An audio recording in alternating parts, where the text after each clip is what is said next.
नमस्कार मित्रांनो, आज आपण जिल्हा परिषद पूर्व माध्यमिक शाळा रेंगेपार येथे नवीन शैक्षणिक वर्षाच्या शुभारंभानिमित्ताने प्रवेश उत्सव सोहळा मोठ्या उत्साहात साजरा होत आहे. चला सर्वप्रथम तयारीची एक झलक पाहूया. हे पहा, विद्यार्थ्यांच्या शाळेचा परिसर आकर्षकपणे सजवण्यात आला आहे. इकडे प्रभात फेरीची तयारी सुरू आहे. हे पहा, विद्यार्थ्यांसाठी खास सजवलेली बैलगाडी सफारी पूर्णपणे तयार आहे. थोड्या वेळातच चिमुकले या सफारीचा आनंद घेणार आहेत.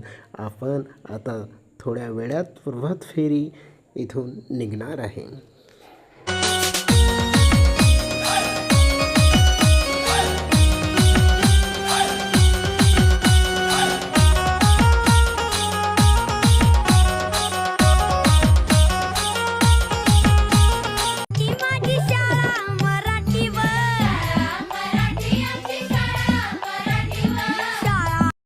हे बघा, माझे चिमुकले विद्यार्थी बैलगाडी सफारीचा मनमुराद आनंद घेत आहेत. त्यांच्या चेहऱ्यावरील निरागस हास्य आणि उत्साह पाहून खरंच आनंदाने भरून येत आहे. मान्यवरांचे हस्ते नवागत विद्यार्थ्यांचे प्रेमपूर्वक स्वागत करण्यात आले. कार्यक्रमाच्या शेवटी सर्व विद्यार्थ्यांना गोड जेवण देण्यात आला. धन्यवाद.